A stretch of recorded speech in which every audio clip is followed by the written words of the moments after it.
Terima kasih Anda masih menyaksikan Kompas Petang, Saudara. Kalah dari Arab Saudi, langkah timnas Indonesia untuk lolos ke Piala Dunia 2026 terhambat. Namun harapan masih ada. Kemenangan atas Irak jadi misi yang wajib dicapai. Timnas Indonesia pun, Saudara, mulai melakukan latihan jelang laga melawan Irak pada Minggu dini hari nanti. Dari video yang diunggah di kanal YouTube Timnas Indonesia, tampak sejumlah pemain yang melakukan latihan ringan. Manajer Timnas bilang, banyak pekerjaan rumah yang perlu dilakukan skuad Garuda, mulai dari taktik, kebugaran karena jadwal yang ketat, hingga yang tidak kalah penting adalah kebangkitan ataupun membangkitkan mental pemain pasca kekalahan melawan Arab Saudi. You see? That was nice. You see?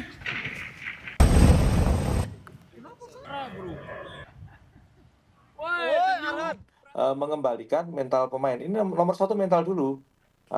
Selanjutnya baru tugas beratnya adalah bagaimana tim pelatih itu merancang strategi yang tepat. Nah, bagaimana dengan yang lain? Ya itu tadi yang saya bilang, bagaimana mengembalikan kebugaran itu juga hal yang penting. Ketua Umum PSSI sekaligus Menteri Pemuda dan Olahraga Erick Thohir berpesan kepada Timnas Indonesia, di mana Erick meminta JI Jets dan kawan-kawan segera bangkit. Erick menulis di akun Instagramnya, Timnas Indonesia harus mengakui keunggulan Arab Saudi dengan skor 3-2. Bukan hasil yang diinginkan. Timnas Indonesia telah berjuang sekuat tenaga. Timnas harus segera bangkit dan fokus ke pertandingan berikutnya melawan Irak.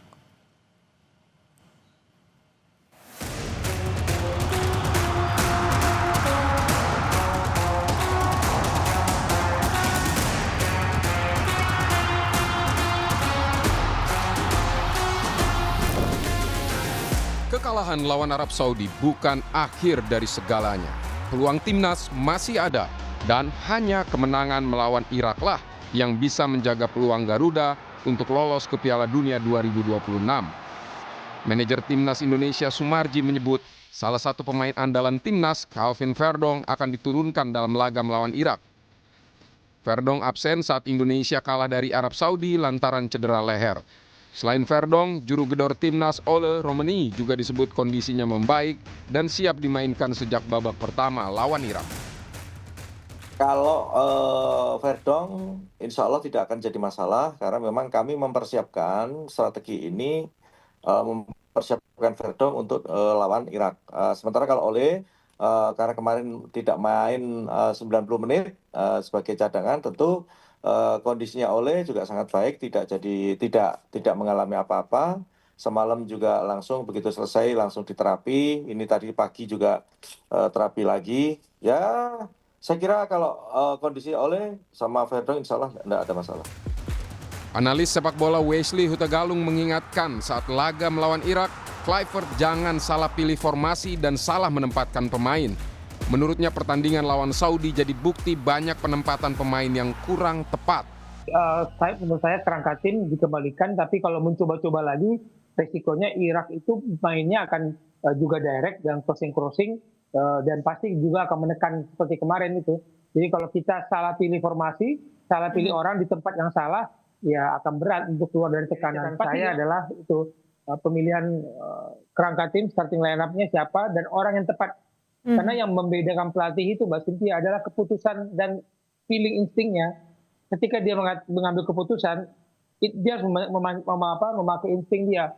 Cocok nggak nih Yakub Sayuri yang nggak pernah jadi back di klubnya ditaruh di back untuk lawan tim nasional di pertandingan penting. Cocok nggak nih Mark Klok yang beradu tempat dengan Joe Pelopessi. Ada beberapa skenario untuk timnas bisa lolos. Menang melawan Irak dengan selisih gol yang signifikan wajib dicapai untuk menjaga harapan.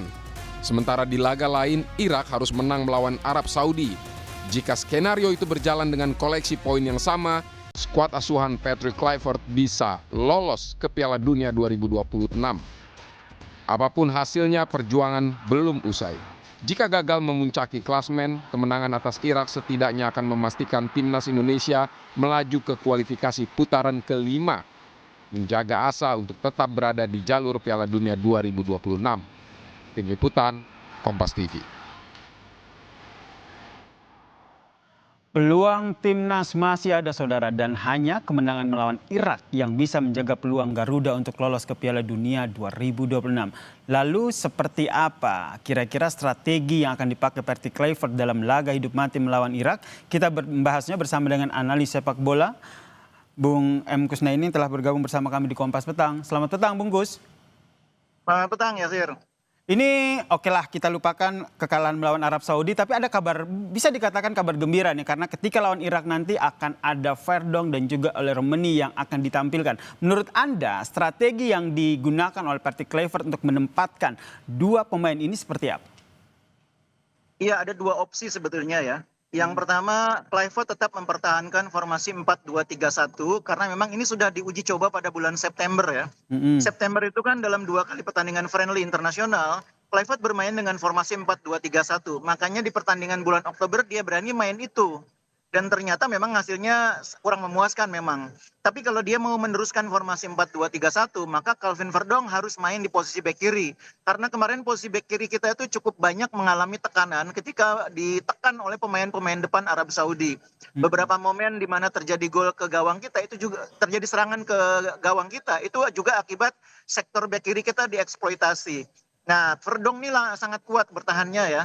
Dan saya yakin meskipun dia sempat mengalami cedera otot paha ya, bukan cedera leher dia, cedera otot paha.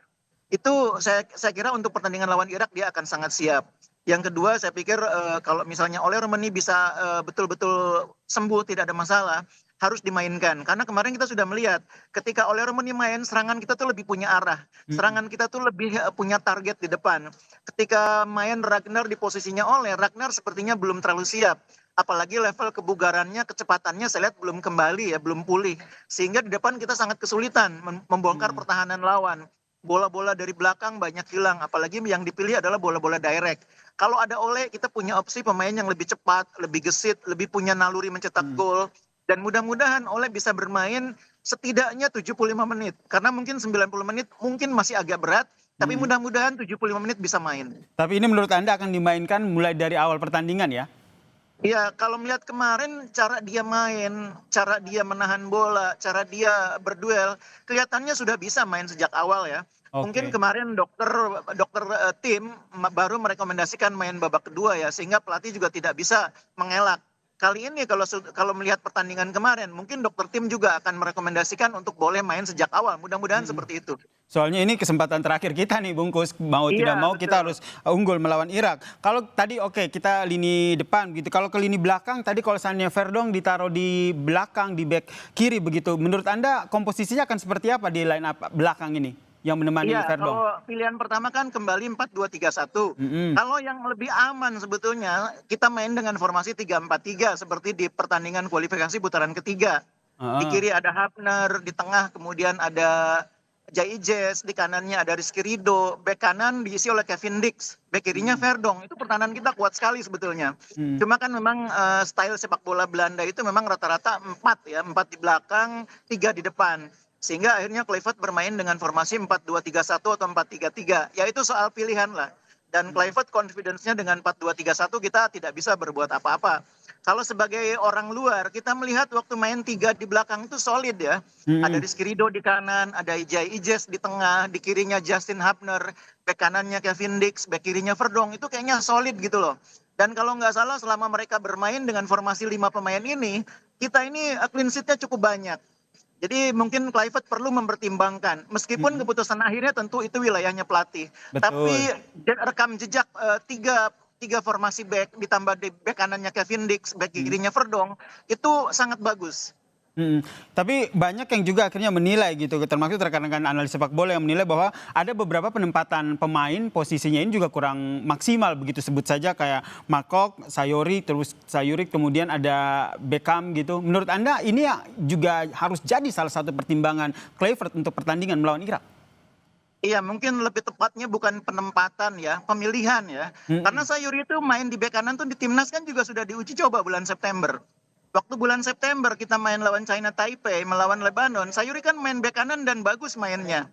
Beckham main di kiri, itu juga bukan hal yang aneh. Di Persib juga dia main di kiri, meskipun memang sering juga main di kanan. Jadi bukan soal penempatan, tapi pemilihan. Oke. Waktu dipilih sebagai bek kanan, ternyata kemarin Yakob tidak terlalu perform ya. Sedikit di bawah kemampuan terbaik dia. Mungkin harus dipertimbangkan main di sana Sandy Walsh. Atau kalau main dengan formasi 3 bek tengah, bek kanannya Kevin Dix yang memang kuat main di sana. Nah, balik lagi nih, itu semua akan bergantung kepada formasi yang dipilih oleh Clifford setelah Betul. mengevaluasi pertandingan kemarin dan kemudian memilih mana yang paling cocok. Nah ini yang masih menjadi teka-teki ya, kira-kira siapa Iya. starting 11 yang akan diterjunkan oleh Patty Clifford. Terakhir, gimana Anda melihat peta kekuatan dari Irak sendiri? Karena terakhir kita kalah telak loh. Iya, harus diingat juga bahwa Irak ini sebetulnya agak menurun 2025 ya. Mereka sempat mengalami 5 pertandingan itu nggak pernah menang. Dari akhir 2024 sampai awal 2025. Mereka baru agak mending tuh dalam 3 laga terakhir. Termasuk dalam 2 uji coba bulan September yang dikhususkan memang untuk menghadapi Indonesia.